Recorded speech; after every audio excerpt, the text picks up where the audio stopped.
نہ آئینی عدالت نہ ہی آئینی بینچ، تیسرے آپشن کی بازگشت۔ 26ویں آئینی ترمیم میں آئینی ڈویژن کے قیام کی تجویز، حکومتی مسودے کے نکات منظر عام پر آ گئے۔ سپریم کورٹ میں آئینی ڈویژن کا قیام، جس کی تعداد جوڈیشل کمیشن مقرر کرے گا۔ 12 رکنی پارلیمانی کمیٹی چیف جسٹس پاکستان کی تقرری کرے گا۔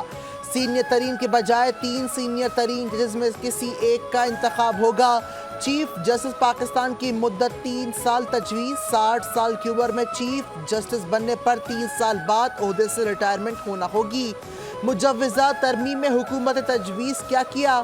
پارٹی سربراہ کی ہدایت کے خلاف ووٹ گنا جائے گا۔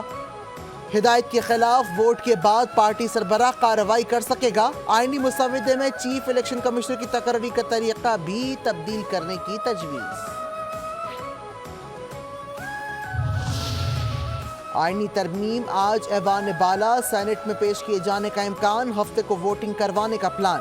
26ویں آئینی ترمیم کا مارکہ کے فیصلہ کن مرحلے میں داخل، وزیر اعظم ہاؤس میں سیاسی جماعتوں کے بڑوں کی بیٹھک۔ حکومت 26ویں آئینی ترمیم سے متعلق دیگر امور پر بھی اتفاق رائے کے لیے سرگرم۔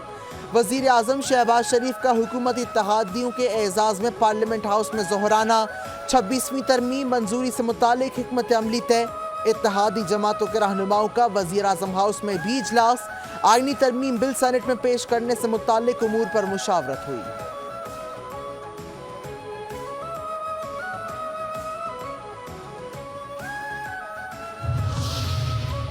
پیپلز پارٹی اور مسلم لیگ نون آئینی عدالتوں کے قیام سے پیچھے ہٹ گئیں۔ 26ویں آئینی ترمیم میں بڑا بریک تھرو، حکومتی اتحادی جماعتوں اور جے یو آئی آئینی عدالت کے قیام کی ترمیم ڈراپ کرنے اور آئینی بینچ کی تشکیل پر اتفاق۔ پیپلز پارٹی صوبائی آئینی عدالتوں کے قیام سے بھی پیچھے ہٹ گئی۔ حکومت اور جے یو آئی کا مشترکہ مسودہ پر پی ٹی آئی سے مشاورت کا فیصلہ۔ مولانا فضل الرحمان حتمی مسودہ پی ٹی آئی قیادت کے ساتھ شیئر کریں گے۔ مسودے کی تیاری حتمی مرحلے میں داخل، چیئرمین خورشید شاہ کی زیر صدارت خصوصی پارلیمانی کمیٹی کا اجلاس۔ آئینی ترمیم کے مسودے پر بات چیت، اجلاس آج پھر ہوگا۔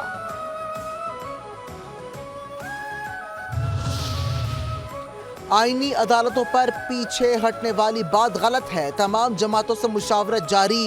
راجہ پرویز اشرف کی وضاحت، کہتے ہیں کوشش ہے کہ جلد مشترکہ ڈرافٹ آ جائے۔ آئینی ترمیم کا مسودہ 2 دن تک مکمل ہو جائے گا۔ خورشید شاہ نے کہا کہ آئینی کمیٹی میں موجود پی ٹی آئی کے لوگ بے بس ہیں۔ بیرسٹر گوہر عمر ایوب کے پاس کوئی مینڈیٹ ہی نہیں، بار بار ڈرافٹ مانگا لیکن پی ٹی آئی نے ابھی تک ترمیم نہیں دی۔ حکومت کے ساتھ ایم این ایز آئینی ترمیم پر ووٹ نہیں دیں گے، chairman P T I barrister Gohar کا دعویٰ۔ کہا حکومت کے ووٹ صرف ان کی کتابوں میں پورے ہیں، شاید بلاول بھٹو کو بھی علم ہو کہ ان کے اپنے ممبران ووٹ نہیں دے رہے۔ ہمارے پاس اپنا مسودہ موجود ہے، بانی پی ٹی آئی سے ملاقات کے بعد اپنا مسودہ دیں گے۔ صاحبزادہ حامد رضا نے کہا کہ جو بھی آئینی ترمیم کے حق میں ووٹ دے گا وہ بانی پی ٹی آئی کی پیٹھ میں چھرا گھونپے گا۔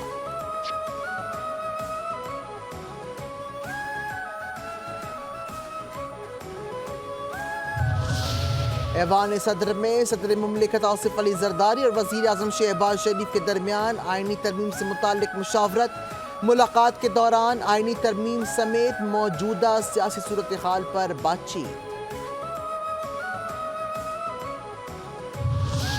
تحریک انصاف کے سوا سب نے مسودے جمع کروائے ہیں۔ پیپلز پارٹی کی کوشش ہے کہ جے یو آئی کے مسودے کے ساتھ ہم آہنگی ہو۔ سینیٹر شری رحمان کی گفتگو، کہتی ہیں خصوصی کمیٹی روزانہ کی بنیاد پر کام کر رہی ہے۔ رہنما M Q M Farooq Sattar کی پارلیمنٹ ہاؤس میں میڈیا سے گفتگو، کہتے ہیں عدالتی اصلاحات کا ایجنڈا پارلیمنٹ کی بالادستی کے لیے ہے تو ضرور کامیابی ملنی چاہیے۔ لوگوں کی آنکھوں میں دھول نہیں جھونک سکتے، اس وقت ملک پیچیدہ صورتحال سے گزر رہا ہے۔ آئینی ترمیم سے متعلق اتفاق رائے قریب پہنچ گئے ہیں۔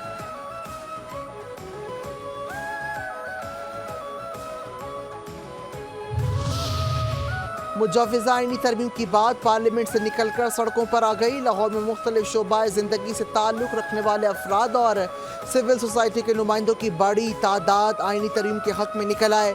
مجلس اتحاد المسلمین کے تحت لاہوری عوام پریس کلب کے باہر آئینی ترمیم کے حق میں مظاہرے. شرکا نے کہا کہ فوری سستا انصاف ہر امیر غریب کا حق ہے جو 26ویں آئینی ترمیم کی ہی بدولت ممکن ہے.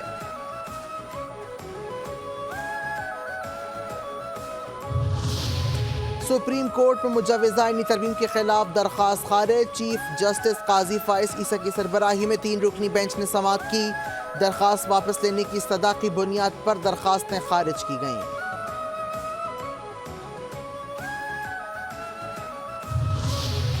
تحریک انصاف کا آج ملک احتجاج کا اعلان. پنجاب میں 2 روز کے لیے دفعہ 144 نافذ. ہر قسم کے جلوس احتجاجی سرگرمی پر پابندی عائد. پابندی کا اطلاق جمعہ 18 اکتوبر سے ہفتہ 19 اکتوبر تک ہوگا. آج پنجاب میں تعلیمی ادارے بھی بند رکھیں گے. اسکول کالج یونیورسٹیز کے امتحانات بھی منسوخ. صوبائی محکمہ داخلہ کا کہنا ہے کہ دفعہ 144 کے نفاذ کا فیصلہ قیام امن انسانی جانوں املاک کے تحفظ کے لیے کیا گیا. سیکیورٹی خطرات کے پیش نظر کوئی جلوس دہشت گردوں کے لیے آسان ہدف ہو سکتا ہے.